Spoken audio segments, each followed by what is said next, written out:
हरि ओम हरि ओम। गुरुर्ब्रह्मा गुरुर्विष्णु गुरुर्देवो महेश्वरः गुरुरेव परं ब्रह्म तस्मै श्री गुरवे नमः। हरि ओम। पूज्य गुरुदेव, पूज्य स्वामी ब्रह्मानंद जी, पूज्य समता माताजी, ಶ್ರೀ ರವಿ ಸರ್ ಹಾಗೂ ನಮ್ಮನ್ನು ಸತತವಾಗಿ ಮಾರ್ಗದರ್ಶನ ಮಾಡುತ್ತಿರುವ ಶ್ರೀ ಶೇಷಾದ್ರಿ ಸರ್ ಅವರಿಗೆ ಸಾಷ್ಟಾಂಗ ಪ್ರಣಾಮಗಳನ್ನು ಮಾಡುತ್ತಾ ಎಲ್ಲ ಸಾಧಕ ಭಕ್ತರನ್ನು ಆಹ್ವಾನಿಸುತ್ತಾ ಇಂದಿನ ಕಾರ್ಯಕ್ರಮವನ್ನು ಪ್ರಾರಂಭಿಸೋಣ. ಸಾಧಕರ ಜ್ಞಾನ ಯಜ್ಞದ 2ನೇ ಹಂತದ ಅಂತಿಮ ದಿನವಾದ ಇಂದು ನನ್ನ ಮನಸ್ಸಿನ ಒಂದೇ ಒಂದು ಭಾವನೆಯನ್ನು ನಾನು ತಿಳಿಸಲು ಇಷ್ಟಪಡುತ್ತೇನೆ. ಈ ಯಜ್ಞ ನಮ್ಮೆಲ್ಲರಲ್ಲಿ ಸಂಭ್ರಮದ ವಾತಾವರಣವನ್ನು ಉಂಟು ಮಾಡಿದೆ. ನಮಗೆ ಈ ಯಜ್ಞ ಬಿಟ್ಟು ಬೇರೇನೂ ಬೇಕಾಗ್ತಾನೇ ಇರಲಿಲ್ಲ, ಬೇರೇನು ಮುಖ್ಯ ಅಂತಲೂ ಅನ್ನಿಸ್ತಾ ಇರಲಿಲ್ಲ. ಇಂತಹ ಒಂದು ಮಹತ್ತರವಾದಂತಹ ಸಾಧಕರ ಜ್ಞಾನ ಯಜ್ಞದ ರೂವಾರಿ ನಮ್ಮ ಶ್ರೀ ಸ್ವಾಮಿ ಬ್ರಹ್ಮಾನಂದಜೀರವರು. ಈ ಜಗತ್ತಿನ ಕರ್ತ ಹೇಗೆ ಬ್ರಹ್ಮನೋ ಹಾಗೆ ಈ ಅಮೃತ ಮಹೋತ್ಸವದ ಅಂಗವಾಗಿ ಸಾಧಕರ ಜ್ಞಾನ ಯಜ್ಞದ ಸೃಷ್ಟಿಕರ್ತರು ನಮ್ಮ ಸ್ವಾಮಿ ಬ್ರಹ್ಮಾನಂದಜೀರವರು. ಇದಕ್ಕಾಗಿ ನಾವೆಲ್ಲರೂ ಅವರಿಗೆ ಕೃತಜ್ಞಪೂರ್ವಕ ನಮಸ್ಕಾರಗಳನ್ನು ಮಾಡುತ್ತೇವೆ. ಒಂದೇ ಒಂದು ಸಣ್ಣ ಇನ್ಸಿಡೆಂಟ್. ಒಬ್ಬ ಸಂತರು ತಮ್ಮ ಶಿಷ್ಯರಿಗೆ ದೇವರ ಅರ್ಚನೆ ಮಾಡೋದಕ್ಕೆ ಪುಷ್ಪಗಳನ್ನು ತಗೊಂಡು ಬನ್ನಿ ಅಂತ ಹೇಳಿದರು. ಆ ಪುಷ್ಪಗಳನ್ನು ತರುವಾಗ ಆ ಶಿಷ್ಯರು ಬರೀ ಒಳ್ಳೆ ಹೂಗಳನ್ನು ಮಾತ್ರ ಆರಿಸ್ಕೊಂಡು ತಂದರು. ಆಗ ಸಂತರು ಹೇಳಿದರು, ಸ್ವಲ್ಪ ಬಾಡಿರೋ ಹೂವು ಏನು ತಪ್ಪು ಮಾಡಿದೆ, ಅದು ಕೂಡ ದೇವರಿಗೆ ಅರ್ಪಿಸಬಹುದು ಅಂತ ಹೇಳಿದಾಗ ಅವರೇ ಆ ಪುಷ್ಪಗಳನ್ನು ಕೂಡ ಪರಮಾತ್ಮನಿಗೆ ಅರ್ಪಿಸಿದರು. ಹಾಗೆ ನಮ್ಮ ಬ್ರಹ್ಮಾನಂದಜೀರವರು ನಮ್ಮೆಲ್ಲರನ್ನೂ ಕೂಡ ಸಾಧಕರನ್ನು ನಮ್ಮ ಗುರುದೇವರ ಮಡಿಲಿಗೆ ಅವರ ಪಾದಕ್ಕೆ ಸಮರ್ಪಿಸಿದ್ದಾರೆ. ಆದ್ದರಿಂದ ನಾವೆಲ್ಲರೂ ಅವರಿಗೆ ಅನಂತ ಅನಂತ ವಂದನೆಗಳನ್ನು ತಿಳಿಸುತ್ತೇವೆ. ಇಂದಿನ ಪ್ರವಚನದ 3 ಮಹಾತ್ಮರು. ಆ ಮಹಾತ್ಮರಲ್ಲಿ ಮೊದಲಿಗೆ ಶ್ರೀಮತಿ ಭಾರತಿ ಭಟ್ ಅವರನ್ನು ಸ್ವಾಗತಿಸುತ್ತೇನೆ. ಇವರು ಸಗುಣ ನಿರ್ಗುಣಾತ್ಮಕ ಭಕ್ತಿಯ ಬಗ್ಗೆ ಕನ್ನಡದಲ್ಲಿ ಮಾತನಾಡಲಿದ್ದಾರೆ. ಇವರು ಚಿನ್ಮಯ ಒಲೆಟಿ ಸ್ಟಡಿ ಗ್ರೂಪ್ನ ಸಾಧಕರು, BA ಪದವೀಧರರು. 9 ವರ್ಷಗಳಿಂದ ಸಾಧನೆಯನ್ನು ಮಾಡ್ತಾ ಇದ್ದಾರೆ. ಅಧ್ಯಾತ್ಮದಲ್ಲಿ ಉತ್ತಮ ಪ್ರಗತಿಯನ್ನು ಹೊಂದಿದ್ದಾರೆ. ನಮ್ಮ ಗುರುಗಳಾದ ಶೇಷಾದ್ರಿ ಸರ್ ಹೇಳ್ತಾರೆ, ನಿಮಗೆಲ್ಲರಿಗೂ ಮೋಕ್ಷ ಸಿಕ್ಬಿಟ್ಟಿದೆ ಅಂತ ಅಂದ್ಬಿಟ್ಟು. ಹಾಗೆ ಯಾವುದೇ ಜನಸಮುದಾಯದಲ್ಲಿ ಇವರು ಬಹಳ ಪ್ರಸಿದ್ಧಿಯನ್ನು ಹೊಂದುತ್ತಾ ಇದ್ದಾರೆ. ಯಾಕೆ ಅಂತಂದರೆ ಅವರು ಎಲ್ಲ ಸಮಾರಂಭಗಳಲ್ಲಿ, ದೇವಸ್ಥಾನಗಳಲ್ಲಿ ಆಧ್ಯಾತ್ಮ ವಿಚಾರದ ಬಗ್ಗೆ ಯಾವಾಗಲೂ ಚರ್ಚೆ ಮಾಡ್ತಾ ಇರ್ತಾರೆ. ಅನೇಕ ತರಗತಿಗಳನ್ನು ನಡೆಸ್ಬಿಡ್ತಾರೆ. ಸ್ವಲ್ಪ ಜಾಗ ಬಿಟ್ಟರೆ, ಸಮಯ ಕೊಟ್ಟರೆ ಇಲ್ಲೂ ಒಂದು ಗುಂಪನ್ನು ಸೇರಿಸ್ಕೊಂಡು ಅವರು ಆಧ್ಯಾತ್ಮದ ಬಗ್ಗೆ ಚರ್ಚೆ ಶುರು ಮಾಡಿಬಿಡ್ತಾರೆ. ಇವರನ್ನು ಉಡುಪಿ TV ಚಾನೆಲ್ನವರು ಸಂದರ್ಶನ ಮಾಡಿದ್ದಾರೆ ಹಾಗೂ ಅವರನ್ನು ಹುರಿದುಂಬಿಸಿದ್ದಾರೆ. ಇವರು ಕನ್ನಡ ಮಾತ್ರ ಅಲ್ಲ, ಕೊಂಕಣಿ ಮತ್ತು ಹಿಂದಿ ಭಾಷೆಗಳಲ್ಲೂ ಅಧ್ಯಾತ್ಮದ ಬಗ್ಗೆ ತಿಳಿಸಿಕೊಡುತ್ತಾ ಇರುತ್ತಾರೆ. ಓವರ್ ಟು ಭಾರತಿ ಭಟ್ ಅವರೇ. Thank you. ಹರಿ ಓಂ.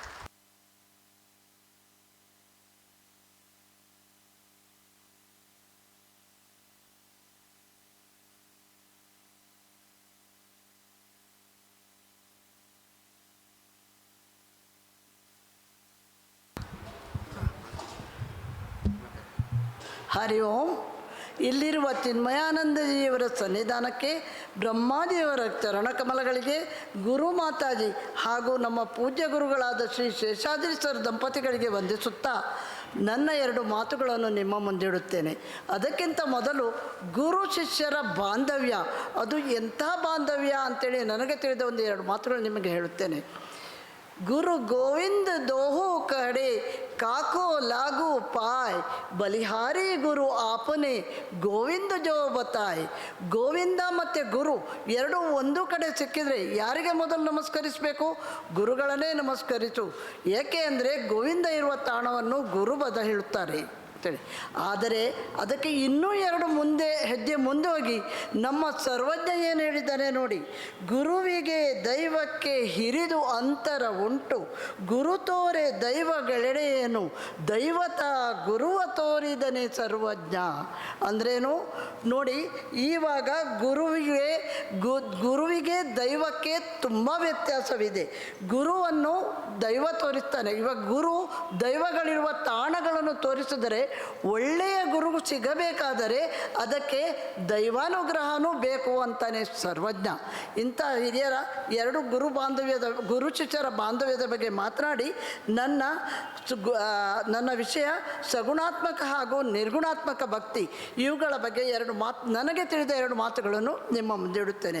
ನಾನು ಈ ವಿಷಯದಲ್ಲಿ ಅರ್ಜುನನ ಸಂದೇಹ, ಸಗುಣ ನಿರ್ಗುಣ ಧ್ಯಾನ ಅಂದರೆ ಏನು, ಮತ್ತು ಧ್ಯಾನ ಮತ್ತು ಭಕ್ತಿಗೆ ಇರುವ ವ್ಯತ್ಯಾಸಗಳೇನು, ಭಕ್ತಿ ಎಂದರೇನು, ಭಕ್ತಿಯನ್ನು ಭಕ್ತ ಹೇಗೆ ಮಾಡಬೇಕು, ಸಗುಣ ಭಕ್ತಿ ಎಂದರೇನು, ಸಗುಣ ಭಕ್ತಿಯ ಮೂಲಕ ದೇವರನ್ನು ಹೇಗೆ ಸಾಕ್ಷಾತ್ಕರಿಸಬಹುದು, ಸಗುಣೋಪಾಸಕ ಭಕ್ತನ ಅರ್ಹತೆಗಳೇನು, ನಿರ್ಗುಣಾತ್ಮಕ ಭಕ್ತಿ ಎಂದರೇನು, ಅದರ ಮೂಲಕ ಭಗವಂತನನ್ನು ಸಾಕ್ಷಾತ್ಕರಿಸಿಕೊಳ್ಳುವುದು ಹೇಗೆ, ನಿರ್ಗುಣಾತ್ಮಕ ಭಕ್ತನ ಲಕ್ಷಣಗಳೇನು, ಈ ಎರಡು ಭಕ್ತಿಗಳಲ್ಲಿ ಯಾವುದು ಶ್ರೇಷ್ಠ, ಹಾಗೂ ನಾವು ಈ ಎರಡು ಭಕ್ತಿಗಳನ್ನು ಅನುಷ್ಠಾನಕ್ಕೆ ಹೇಗೆ ತರುವುದು ಎಂಬ ವಿಷಯವಾಗಿ ಮಾತನಾಡುತ್ತೇನೆ. ಮೊದಲನೆಯದಾಗಿ ಶ್ರೀಕೃಷ್ಣನು ತನ್ನ ಸಗುಣ ರೂಪವನ್ನು ತೋರಿಸಿದಾಗ ಅರ್ಜುನನಿಗೆ ಅನನ್ಯ ಭಕ್ತಿಯ ಮೂಲಕ ವಿಶ್ವರೂಪ ದರ್ಶನ ಸಾಧ್ಯ ಎಂದು ಮನದಟ್ಟಾಯಿತು. ಈಗ ಅರ್ಜುನನಿಗೆ ಈ ರೀತಿಯ ಭಕ್ತಿಯನ್ನು ತಾನೂ ಬೆಳೆಸಿಕೊಳ್ಳಬೇಕು ಎಂಬ ಬಯಕೆ ಉದ್ಭವಿಸಿದ್ದರಿಂದ ಅವನು ಪ್ರಶ್ನೆಯನ್ನು ಕೇಳುತ್ತಿದ್ದಾನೆ. ಅರ್ಜುನ ಉವಾಚ ಏವಂ ಸತತಯುಕ್ತಾಯೇ ಭಕ್ತಾ ಸ್ವಾಂ ಪರ್ಯುಪಾಸತೆ ಯೇ ಚಾಪ್ಯಕ್ಷರಮವ್ಯಕ್ತಂ ತೇಷಾಂ ಕೇ ಯೋಗವಿತ್ತಮ. ಹೇ ಕೃಷ್ಣ, ಹೀಗೆ ಸತತಯುಕ್ತರಾಗಿ ನಿನ್ನ ಸಗುಣ ರೂಪವನ್ನು ಭಜಿಸುವವರು ಶ್ರೇಷ್ಠರೋ ಅಥವಾ ನಿನ್ನ ನಿರ್ಗುಣ ರೂಪವನ್ನು ಭಜಿಸುವವರು ಶ್ರೇಷ್ಠರೋ ಎಂದು ಭಗವಂತನನ್ನೇ ಈ ಕುರಿತು ಪ್ರಶ್ನಿಸುತ್ತಾನೆ. ನಿಸ್ಸಂಶಯವಾಗಿ ನಮ್ಮೆಲ್ಲ ಸಾಧಕರಿಗೂ ಈ ಪ್ರಶ್ನೆ ಕಾಡುತ್ತಾ ಇದೆ. ಉಪಾಸನೆಯಲ್ಲಿ ಸಗುಣೋಪಾಸನೆ ಮತ್ತು ನಿರ್ಗುಣೋಪಾಸನೆ ಎಂಬ ಎರಡು ರೀತಿಯ ಸಾಧನಗಳಿವೆ ಎಂಬುದು ಎಲ್ಲರಿಗೂ ತಿಳಿದ ವಿಷಯ. ಎರಡೂ ರೀತಿಯ ಸಾಧಕರಿಗೆ ಸಿಗುವ ಫಲ ಒಂದೇ. ಈಗ ಸಗುಣ ಧ್ಯಾನ, ನಿರ್ಗುಣ ಧ್ಯಾನ ಎಂದರೇನು ಎಂದು ನೋಡೋಣ. ಮನಸ್ಸಿನಲ್ಲಿ ಅನ್ಯ ಚಿಂತನೆಯನ್ನು ಬರಮಾಡಿಕೊಳ್ಳದೆ ಸತತ ಸಾಧನೆಯಿಂದ ಕೇವಲ ಆತ್ಮನನ್ನು ಕಾಣುವ ಪ್ರಯತ್ನ ಮಾಡಬೇಕು.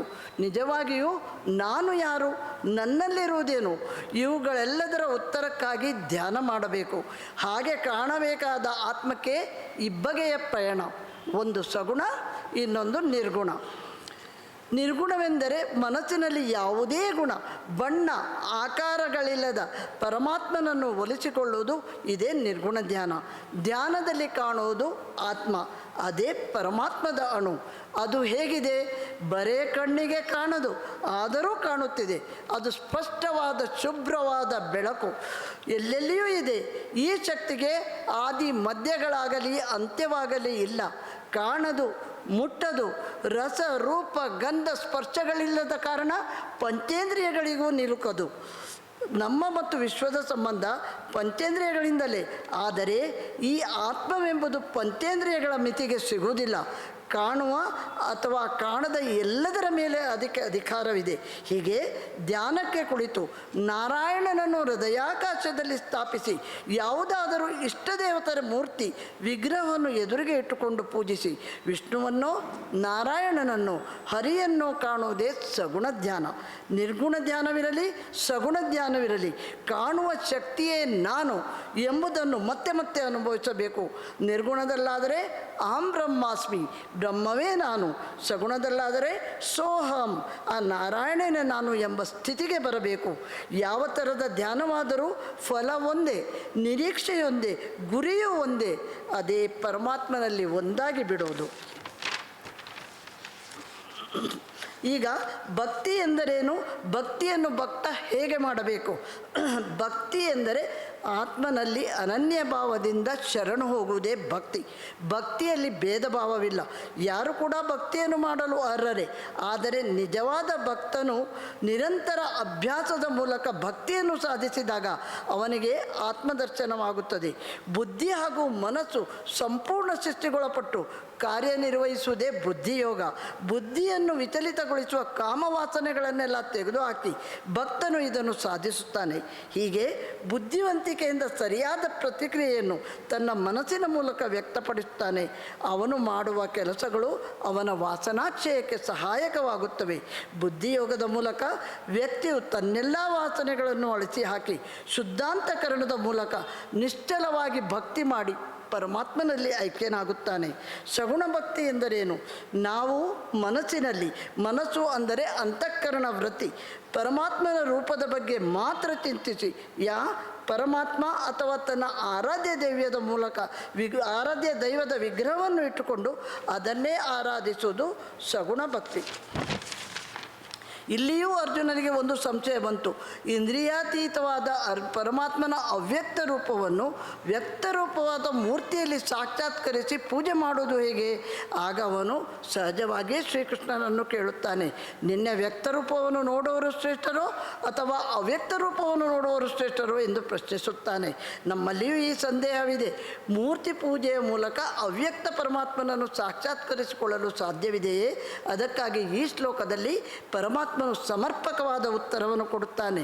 ಶ್ರೀ ಭಗವಾನುವಾಚ ಮಯ್ಯಾವೇಶ ಮನೋ ಯೇ ಮಾಂ ನಿತ್ಯಯುಕ್ತ ಉಪಾಸತೆ ಶ್ರದ್ಧೆಯ ಪರಯೋಪೇತಾಸ್ತೆ ಮೇ ಯುಕ್ತತಮಾ ಮತಾಃ.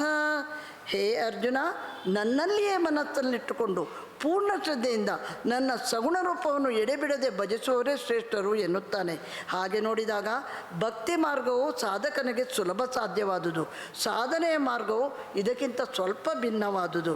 ಏಕೆಂದರೆ ಸಾಧನೆಯ ಮಾರ್ಗದಲ್ಲಿ ಸಾಧಕರು ಒಂದೊಂದು ಬೇರೆ ಬೇರೆ ಮಾರ್ಗವನ್ನು ಅನುಸರಿಸುತ್ತಾನೆ.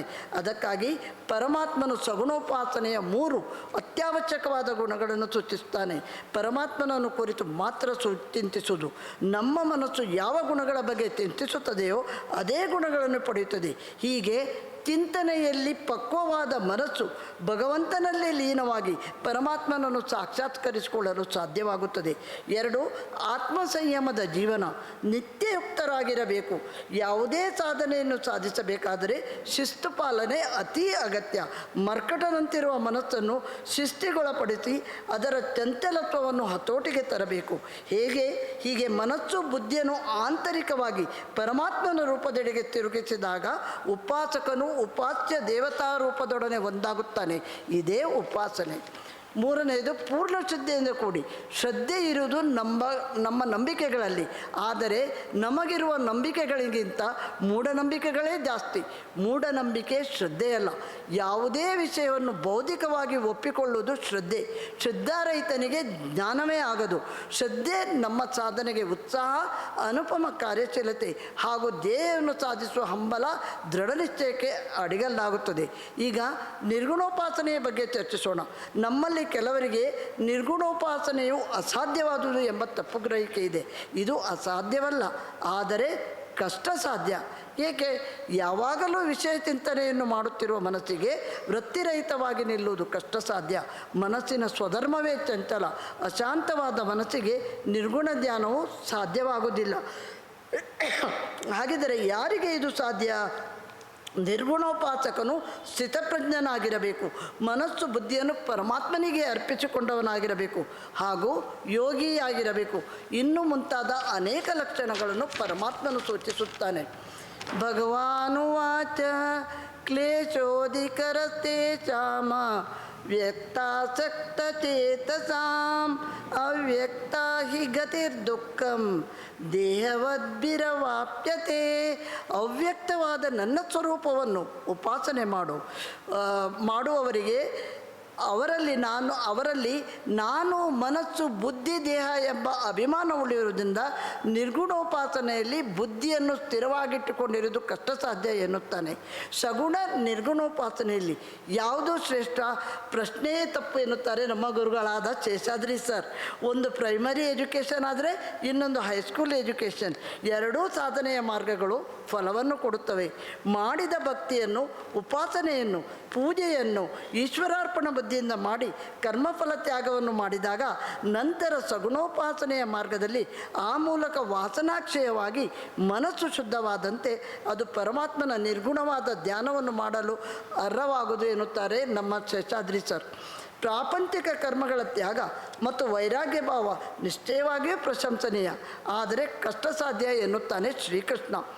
ಆತ್ಮಸಾಕ್ಷಾರದ ಸಾಕಾರ ಮಾರ್ಗದಲ್ಲಿ ನಿರತರಾಗಿರುವ ಸಗುಣೋಪಾಸನೆಯನ್ನು ಮಾಡುತ್ತಿರುವ ಸಾಧಕರು ಜೀವಿತ ಕಾಲದಲ್ಲಿ ಕೃಷ್ಣ ಪ್ರಜ್ಞೆಯನ್ನು ತಲುಪಬಹುದು. ಪ್ರಾಪಂಚಿಕ ಬದುಕಿನಲ್ಲಿ ನಿರಾಶರಾದವರು ಹೆಚ್ಚಾಗಿ ನಿರಾಕಾರ ಬ್ರಹ್ಮತತ್ವದಲ್ಲಿ ಮೋಕ್ಷದ ಕಲ್ಪನೆಯನ್ನು ಬಯಸುತ್ತಾರೆ. ಇದಕ್ಕೆ ಜನ್ಮ ಜನ್ಮಾಂತರಗಳೇ ಆಗಬಹುದು ಎನ್ನುತ್ತಾನೆ ಶ್ರೀಕೃಷ್ಣ.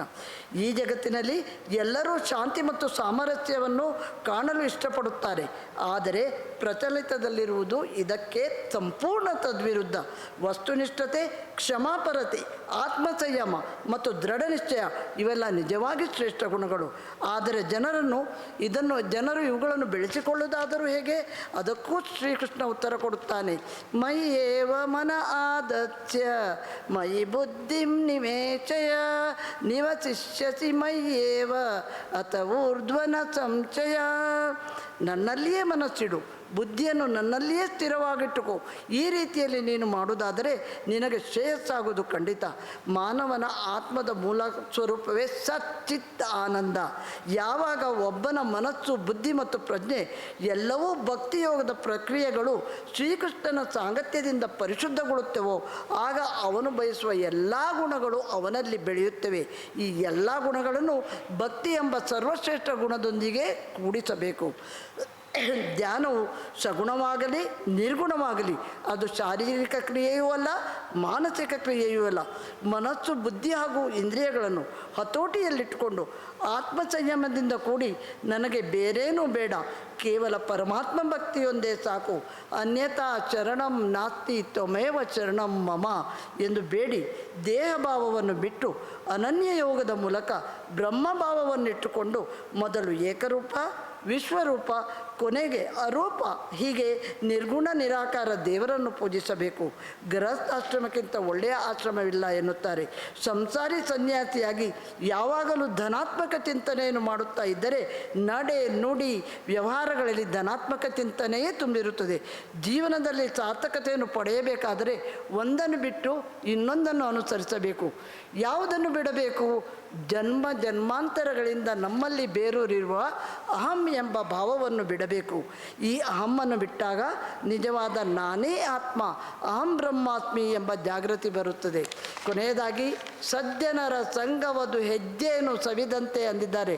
ಇವತ್ತು ನಮ್ಮ ಪೂಜ್ಯ ಬ್ರಹ್ಮಾಜಿಯವರು ಇಂಥ ಪವಿತ್ರ ವೇದಿಕೆಯಲ್ಲಿ ಸಾಧಕ ಸಜ್ಜನರಾದ ನಿಮ್ಮ ಎದುರಿಗೆ ಕುಳಿತು ಎರಡು ಮಾತುಗಳನ್ನು ಮಾತಾಡಲು ಅನುವು ಮಾಡಿಕೊಟ್ಟಿದ್ದಕ್ಕೆ ಅವರಿಗೆ ಸಾಷ್ಟಾಂಗ ನಮಸ್ಕಾರ ಮಾಡಿ ನನ್ನ ಎರಡು ಮಾತುಗಳನ್ನು ಮುಗಿಸುತ್ತೇನೆ. ಹರಿ ಓಂ.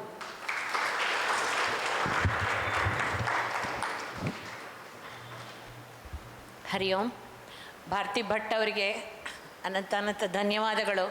ಸಗುಣ ಮತ್ತು ನಿರ್ಗುಣ ಉಪಾಸನೆ ಹಾಗೂ ಧ್ಯಾನ ಮತ್ತು ಭಕ್ತಿ ಇವುಗಳ ಬಗ್ಗೆ ಸ್ಪಷ್ಟವಾದ ಚಿತ್ರಣವನ್ನು ನೀಡಿದ್ದಾರೆ. ಇಂದಿನ ಎರಡನೆಯ ಮಹಾತ್ಮರು ಮಾತಾಡುತ್ತಿರುವವರು ಶ್ರೀ ಶಿವಕುಮಾರ್. ಇವರ topic promise by the lord, ಭಗವಂತನ ಆಶ್ವಾಸನೆ ಇಂಗ್ಲೀಷಿನಲ್ಲಿ. ಇವರು 2022ರಿಂದ ಚಿನ್ಮಯ ಒಲೆಟಿ ಸ್ಟಡಿ ಗ್ರೂಪ್ನಲ್ಲಿ ಇರುವ ಸಾಧಕರಾಗಿದ್ದಾರೆ. ಇವರು BCom CA